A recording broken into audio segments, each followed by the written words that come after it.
Bem, pessoal, voltamos aqui para mais um vídeo, tá certo? Junto com vocês, e nesse vídeo nós vamos apresentar os aspectos de sociedade.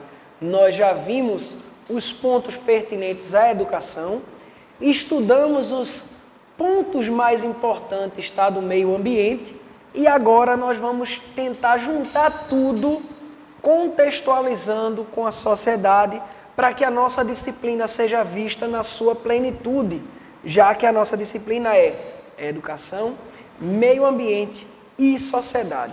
Beleza? Então, olha só. Nesse primeiro slide que eu trouxe aqui para vocês, nós vamos ver. É muito importante a participação das comunidades nas estratégias de resgate do meio ambiente e dos valores éticos. Gente, se você não tem ideia do contexto que você está inserido, não é o professor, tá? A escola e o aluno, ela está inserida em que contexto? Qual é a realidade daquele teu aluno ali? Ele está inserido em que situação? Qual é a linguagem? Qual é a comunidade que ele está inserido? Qual é a classe? Né? Nível A, B, C. Então, você precisa entender e fazer com que ele seja o transmissor daquela ideia que você tem sobre meio ambiente, sobre educação, para que ele possa fazer a diferença no seu meio social. Se a gente não entender onde está inserido o nosso aluno, a gente nunca vai conseguir atingir as comunidades nos nossos projetos, né? No nosso planejamento, para que todos possam crescer, todos possam conseguir desenvolver um conhecimento mais aprofundado acerca da educação, como um ponto principal, tanto quanto do meio ambiente, certo? Que é um outro ponto importantíssimo dentro dessa pirâmide meio ambiente, educação e sociedade. Então, olha só, vamos ver. Eu separei alguns pontos para ver com vocês, para que vocês vão identificando aí nesses pontos algumas semelhanças, né? A realidade que nós vivenciamos hoje é que os adolescentes e jovens passam a maior parte do tempo na escola. Os nossos adolescentes e jovens passam a maior parte do tempo deles na escola. Portanto, é o principal local de aquisição de valores sociais e atitudes comprometidas com o equilíbrio ambiental. É onde ele vai ter a base. Muitas vezes ele não tem mais o pai e a mãe que estão no trabalho. Quando tem pai e mãe junto, quando não, ele tem só o pai, ou só a mãe, ou é criado pela avó, ou é criado por um primo, ou o irmão mais velho que cuida. Então, como é que a gente pode deixar esse aspecto educativo, esse aspecto dele aprender um pouco sobre educação só para a família? Os pilares familiares hoje, eles estão invertidos. Eles não são os mesmos que eram antigamente. Hoje a família, ela tem... Quando você tem uma família de base sólida, show. Muito bom para você fazer.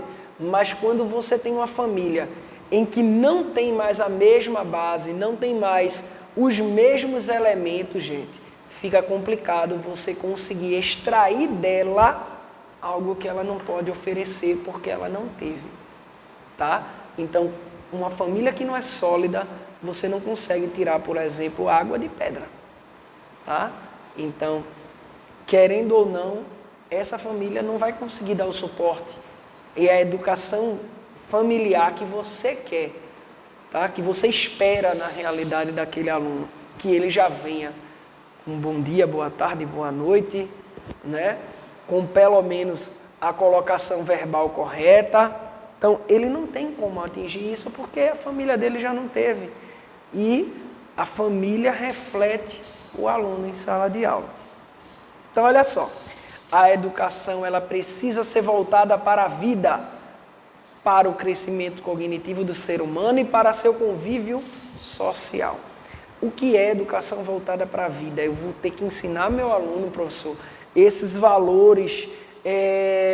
Primeiramente, você tem que ensinar ao seu aluno que ele precisa se valorizar, que ele precisa se encontrar como indivíduo na sociedade, que ele é importante, para a sala de aula, que ele é importante para a família dele, que ele pode alcançar qualquer objetivo na vida dele. Basta ele estar disposto para alcançar, tá? Então, não adianta também você querer que um aluno chegue e alcance o objetivo que você acha que ele pode, se ele não está disposto, ele não vai estar nem ligando. O professor vai estar dizendo, você quer ser médico, você não quer ser engenheiro, advogado, e o aluno não é aquilo que ele quer. Você não conseguiu trazer ele para você primeiro.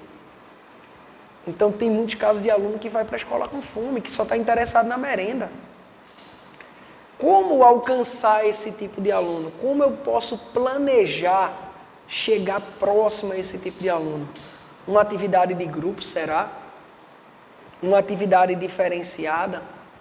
Claro que a gente não pode entrar muito, ser muito invasivo na vida do aluno, mas cabe ao professor devagarzinho tentar moldar aquele aluno. Por mais aluno que às vezes é mais agitado, que busca na escola valores que ele não encontra em casa, né? Muitas vezes carente de uma palavra. Tá? Eu tenho alunos menorzinhos assim de 6º ano que às vezes é carente de um abraço, que a gente com todo apreço, tá, gente? Não precisa também, não posso dar um abraço que as meninas, porque isso.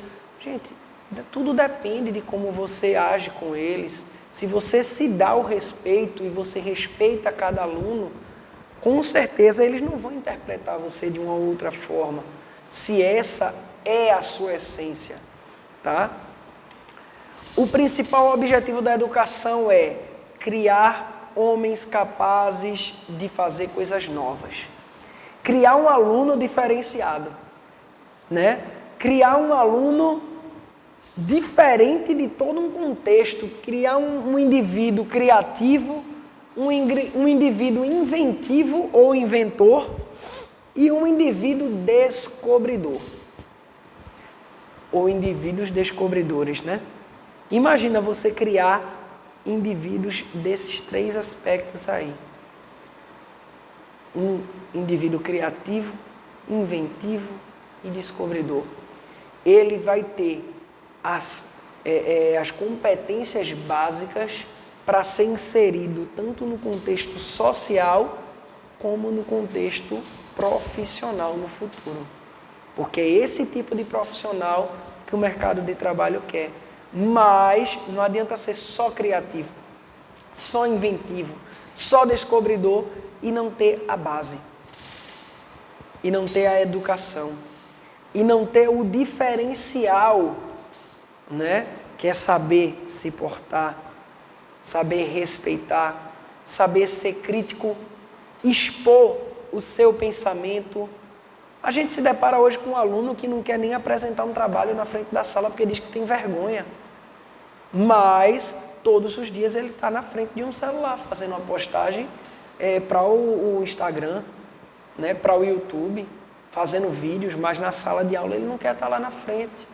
Quebra isso. Faz o teu aluno falar, faz o teu aluno dar opinião. Mostra a ele que a opinião dele nunca vai estar errada, por mais que esteja. Mas se ele está errado naquele momento, a gente desconstrói e constrói o certo. Olha, isso daí está certo, mas vê, fica melhor assim. Olha a forma de você colocar, né? Você deu aquele velho drible e disse a ele, mas ficaria, será que não seria melhor isso, isso, isso? Você não quebrou. Isso está errado. Você quebrou um sonho, né? Um paradigma do menino. Eu não vou falar mais nada porque o professor disse que eu só falo besteira. Cuidado no que você fala em sala.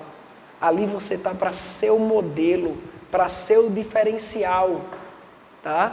Para formar cidadãos. Então não destrua os sonhos dos alunos. Por mais que sejam grandes e absurdos, a capacidade deles é de chegar onde eles querem. A sua também, tá? A sua também. Então, o maior perigo de hoje está nos chavões. Opiniões coletivas e tendência de pensamento já pronto. Hoje, o indivíduo ele não quer mais pensar. A opinião de é isso que fulano pensa, fulano é meu amigo. Se ele pensa isso, eu penso também. Ah, se fulano e ciclano pensa isso, é isso mesmo. A gente está vivendo um momento de pandemia em que nós estamos sendo bombardeados de informações diferentes por todos os lados. Imagina quem não tem o senso crítico de filtrar as informações para poder pegar só aquilo que interessa a você, ao seu ponto de vista, e o restante você apenas respeitar, mas deixar passar. O ponto de vista de vocês não precisa ser o mesmo que eu, mas eu preciso respeitar o ponto de vista de vocês da mesma forma que vocês precisam respeitar o meu ponto de vista.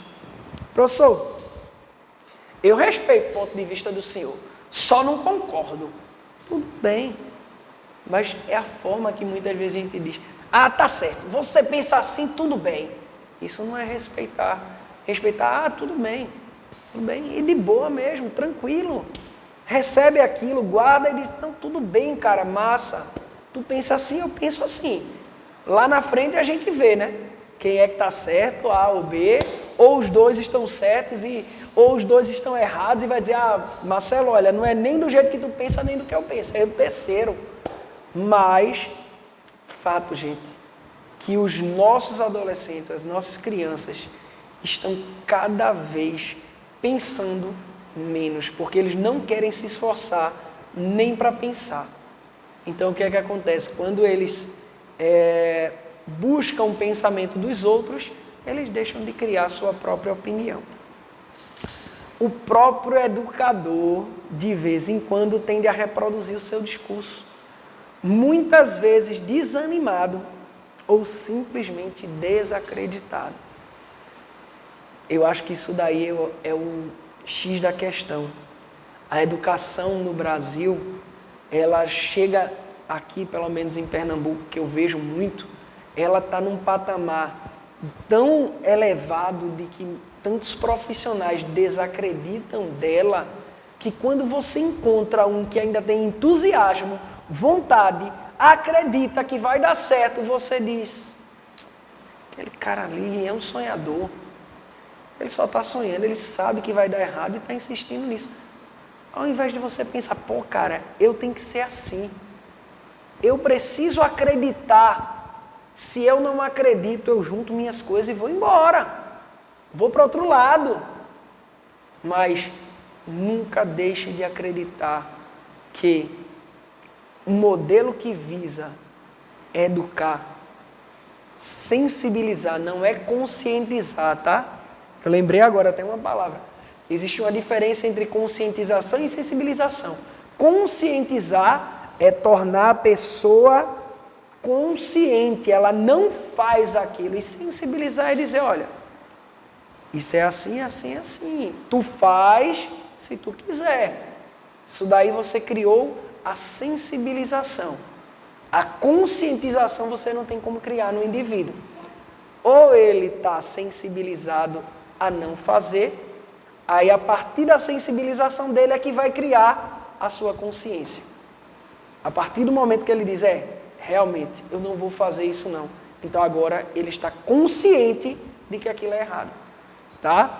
Então, todas as vezes que você pensar em ficar assim, ó, feito essa figura, cabisbaixo, preocupado, poxa, mas eu não tenho ainda o retorno financeiro que eu queria, eu não pense. Você pode ir além. Busque vias alternativas. A gente tem um mercado hoje amplo profissional de educação. Não se limite. A gente trabalha com uma das áreas, se não for a mais importante do mundo. Todos os profissionais que hoje são bem-sucedidos e também os que não são, passaram por educadores. Nós passamos por educadores também.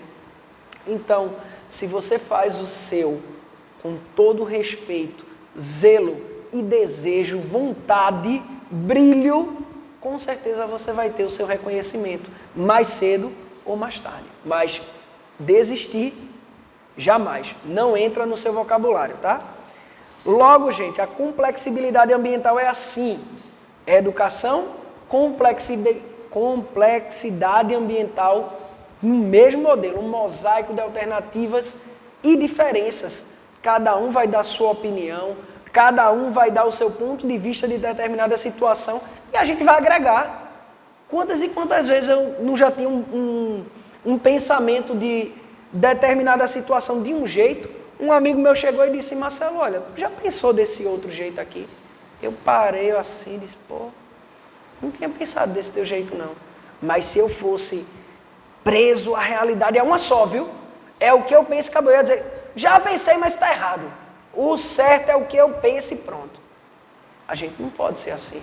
E muito menos passar isso para o nosso aluno. Deixa ele sonhar. Por mais que você depois corrija, né? Traz ele um pouquinho para a realidade. Ele está com aquele pensamento, né? A gente diz, eu costumo dizer que o menino, ele às vezes viaja no fantástico mundo de Bob, né? Ele sai da terra e vai para o mundo imaginário e você só diz, olha, esse teu mundo tá bacana, mas não é mais assim, assim, assim, não. Né? Não é mais próximo daqui dessa realidade, não. Aí ele vai dizer, professor, mas você não tirou o sonho, tá bom? Então, uma construção coletiva que acima de tudo, que visa acima de tudo a noção holística do ambiente, sem a necessidade de restringir pensamento. É isso que eu estou dizendo para vocês. Vise aquele aluno como um ser, um indivíduo dotado de possibilidades, e não como um indivíduo restritivo que vai ser limitado só até ali, e dali ele não vai passar, porque ele não tem condição financeira, porque ele vem de uma família que não tem base, a base não tem estrutura. Sim, mas tu como educador está fazendo o que para isso ser diferente? Para que ele tenha possibilidades, para que ele possa pelo menos dizer assim, professor, eu posso fazer uma faculdade? E você dizer, você pode? Não, você vai. Você tem todas as condições para ir. Esse é o teu papel. Por mais que lá na frente ele diga, eu não quero, opção sua. Mas você injetou nele o ânimo para seguir. O ânimo de que ele pode, de que ele é bom em algo. Ele já leva tanta pancada, gente, muitas vezes, de que é ruim, de que é ruim, de que é burro. Povo em casa, muitas vezes, sem querer, mas desestimula completamente o aluno. Aí chega na sala, faz as coisas erradas, aí tem muito professor que ainda entra por cima. Não pode, tá? A gente sabe que não pode, mas às vezes, na hora da raiva, né? O professor vai e solta algo desse tipo e acaba machucando mais ainda aquele indivíduo. Então, olha só. Mais um ponto. Buscando uma visão ampla, profunda e ao mesmo tempo dinâmica e pulsante, em uma incursão pelos conhecimentos e formas de viver. Esse é um modelo, certo, que envolve educação, meio ambiente e sociedade. A gente visa buscar no aluno uma visão ampla, profunda, ao mesmo tempo dinâmica e pulsante, certo? Que ele vise conhecimentos e formas de viver, que ele tem possibilidades. Ele não está preso num padrão de vida único. É só até ali, viu? Não. Portanto, essa seria a relação entre educação, meio ambiente e sociedade. Nunca esqueçam essa frase, certo? É muito importante para que vocês anotem e todos os dias olhem para ela. Todos os dias. O sucesso só é alcançado por aqueles que nunca deixaram de desistir. Vocês acham que aquelas pessoas que se tornaram milionárias foi porque ele pegou um produto ou alguma coisa, lançou no mercado, deu certo de primeira e ele ficou milionário? Foi. Muitos. Pode ser que 1% tenha sido assim, viu? Mas os 99% que eu já estudei, que eu conheço, eles lançaram vários produtos, sem desistir, sendo chamados de loucos, às vezes, pela sociedade, e de uma hora para outra, aquilo tomou forma, e ele se desenvolveu. O criador do carro, por exemplo, Henry Ford, se eu não me engano o nome dele, ele foi chamado de tudo que não presta, de doido, certo? De outros nomes aí, porque ele tinha a ideia de fazer uma carroça que não precisasse de cavalo. Imagina numa época em que todas as carroças tinham que ter um cavalo puxando. Então, gente, nunca deixem de tentar. A tentativa é que vai fazer vocês alcançar os objetivos que vocês têm na vida de vocês. Não podemos passar a vida inteira sendo o que dá para ser. Né? Dá para ser, todo mundo vai ser o que dá para ser. Peça de dama, todo mundo igual. Seja peça de xadrez, diferenciado. Busque ser tudo o que você nasceu para ser. E não o que dá para ser. O que dá para ser, deixe para os outros 99% da população. Seja esse 1% diferenciado. Muito obrigado, sucesso a todos. A gente vai se encontrar na nossa aula ao vivo, tá certo? E a gente vai poder interagir um pouco mais sobre esse tema. Forte abraço e até a próxima.